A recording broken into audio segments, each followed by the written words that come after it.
आज का टॉपिक मानवाधिकार से संबंधित है और इसमें जो प्रश्न पूछे जाते हैं उनकी भी चर्चा कल करेंगे, लेकिन आज थ्योरी की चर्चा करते हैं। देखिए, मानवाधिकार जो है वो दो शब्दों से मिलके बना है, मानव मानव धन अधिकार।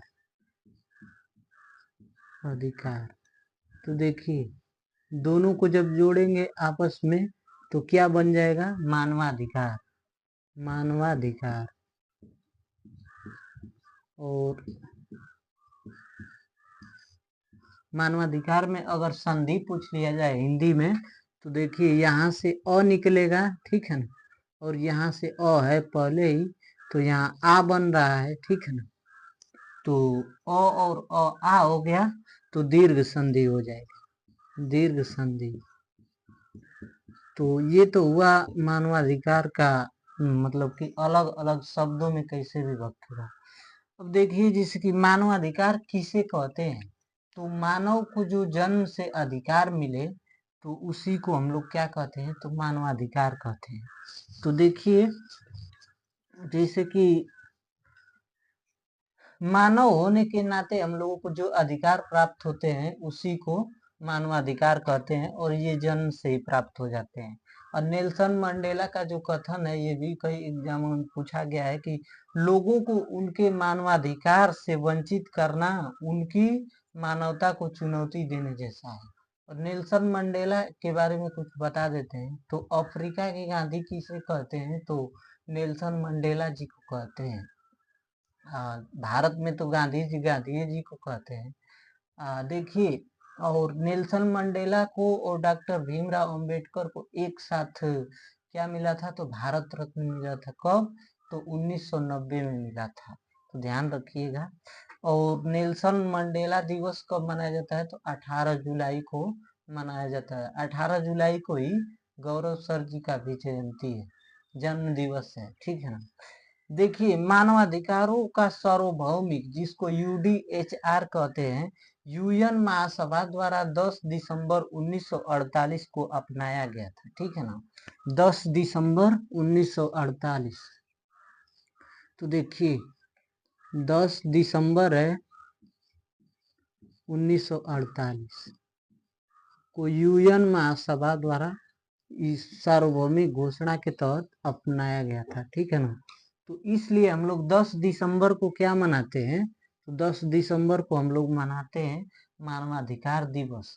और ये प्रश्न बहुत ही एग्जामों में पूछा गया है। कुछ नहीं पूछेगा तो बस पूछ लेगा कि मानवाधिकार दिवस कब मनाया जाता है, तो 10 दिसंबर को मनाया जाता है। तो आप लोग ये चीज ध्यान रखिएगा, ठीक है ना। अब आगे बात करते हैं, मानवाधिकार का जनक किसे कहा जाता है, तो प्रोफेसर हेनकिन को मानवाधिकार का जनक कहा जाता है, ठीक है। अब देखिए, मानवाधिकारों की सार्वभौमिक घोषणा, जिसको यूडीएचआर कहते हैं, यूडीएचआर,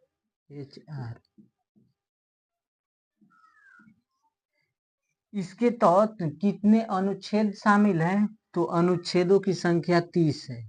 30 गो अनुच्छेद है, ठीक है ना। और बात करें तो यूएन महासभा की कौन सी बैठक के तहत घोषणा हुई थी, तो 183। देखिए, ये 30 क्या है, तो अनुच्छेद है, लेकिन कौन से बैठक की तहत, तो यहाँ पे बैठक लिख देते हैं 183, 183वीं बैठक के तहत हुआ था। और सत्र कौन सा चल रहा था, यहाँ पे हम यहाँ पे सत्र लिख दे रहे हैं। सत्र चल रहा था तीसरा सत्र था यूएन महासभा का। अब देखिए, घोषणा के पक्ष में कुल कितने देशों ने भाग लिया, तो उसकी भी बात करते हैं। तो 58 देशों ने भाग लिया था घोषणा के पक्ष में। नो सॉरी, देखिए, कुल देशों ने कितना भाग लिया था इसमें घोषणा में, तो 58 देशों ने भाग लिया था। लेकिन समर्थन या मतदान कितने को प्राप्त हुआ, तो 48 देशों ने यूडीएचआर को मतदान किया, कहा कि हाँ, ये चीज मानवाधिकार से संबंधित प्रावधान सही है। लेकिन 10 जो देश थे वो इस चीज को मानने के लिए इनकार कर दिए, ठीक है ना। कुल देश कितने थे? 58 थे। लेकिन इस यूडीएचआर के तहत मानवाधिकार को माने कितने लोग, तो 48 लोग माने। 10 देशों ने कितने क्या किए, तो नहीं माने। 48 देश मान लिए लेकिन 10 देश नहीं माने, ठीक है ना। अब देखिए, ये भी प्रश्न कई एग्जाम में पूछा गया है कि राष्ट्रीय मानवाधिकार आयोग का गठन कब हुआ था। तो गठन कब हुआ था राष्ट्रीय मानवाधिकार आयोग का, तो 12 अक्टूबर 1993 को गठन हुआ था, ठीक है ना। गठन 12 अक्टूबर 1993 को हुआ था। इसमें देखिए एक अध्यक्ष होता है, उसके अलावा वर्तमान में 5 क्या होते हैं, तो 5 सदस्य होते हैं और 7 जो है 7 पदेन सदस्य होते हैं। पहले क्या था, तो देखिए पहले का नहीं, अब वर्तमान का याद रखिए। तो देखिए एक अध्यक्ष होगा राष्ट्रीय मानवाधिकार आयोग में, उसके अलावा अब कितने सदस्य हैं वर्तमान में, तो 5 गो, और उसके अलावा 7 गो पदेन सदस्य होंगे। कुल मिला के कितने हो गए, तो 1 + 5 + 7 बराबर कितना हो गया, 6 और 7 13 वो कुल मिला के वर्तमान में है। देखिए एक क्या है, तो एक अध्यक्ष रहेगा मानवाधिकार आयोग में, उसके अलावा 5 क्या रहेंगे, तो 5 रहेंगे ये सदस्य रहेंगे, ठीक है ना, जो उसमें शामिल रहेंगे। लेकिन पदेन सदस्य यहाँ पे कितने रहेंगे, 7 रहेंगे। ये अलग अलग चीजें हैं, पदेन सदस्य 7 रहेंगे और इन तीनों को जोड़ेंगे तो इतना 13 है, ठीक है ना, कुल 13 है वर्तमान में। पहले का डाटा देखेंगे तो कम थे लोग, ठीक है ना, कम सदस्य थे। अब देखिए उत्तर प्रदेश से संबंधित ये चीज भी पूछा जाता है कई बार कि उत्तर प्रदेश राज्य मानवाधिकार आयोग की स्थापना कब हुई थी, तो 7 अक्टूबर 2002। यूपी उत्तर प्रदेश, ठीक।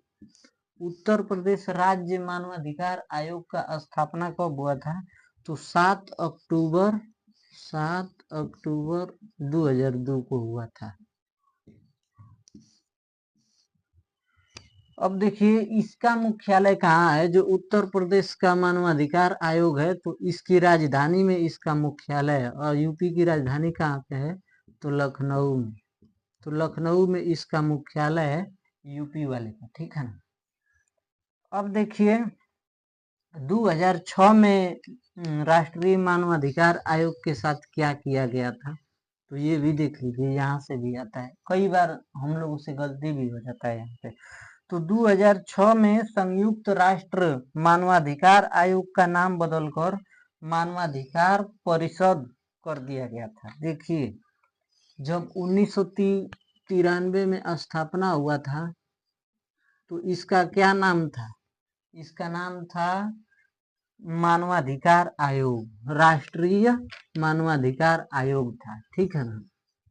लेकिन 2006 में इसका नाम बदल दिया गया, और 2006 में इसका नाम बदल के क्या कर दिया गया, तो मानवाधिकार परिषद। देखिए यहाँ पे मानवाधिकार आयोग है, मानवाधिकार आयोग,